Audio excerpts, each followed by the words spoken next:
Just because you have a breathing problem doesn't mean you have asthma.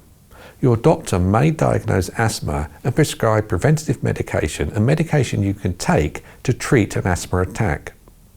These are usually inhalers, and the preventative one is brown and the treatment inhaler is usually blue, but there are many different brands which are different.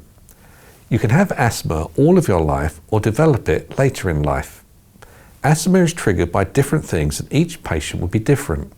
Triggers include things like exercise, infection, smoke, allergies, emotions, changes in weather or climate, medications, or molds or damp.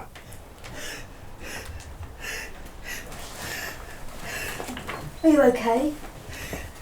Are you having an asthma attack? I'll help you to sit down. If someone does not have asthma but is showing signs of asthma, as a first aider, we need to get them to medical help as soon as possible. But in the meantime, we need to make sure they're comfortable, usually leaning forward to expand their chest. Help them, if they need to keep calm and concentrate on their breathing. If they have medication, get it for them and hand it to the patient, as the inhalers are self-administered.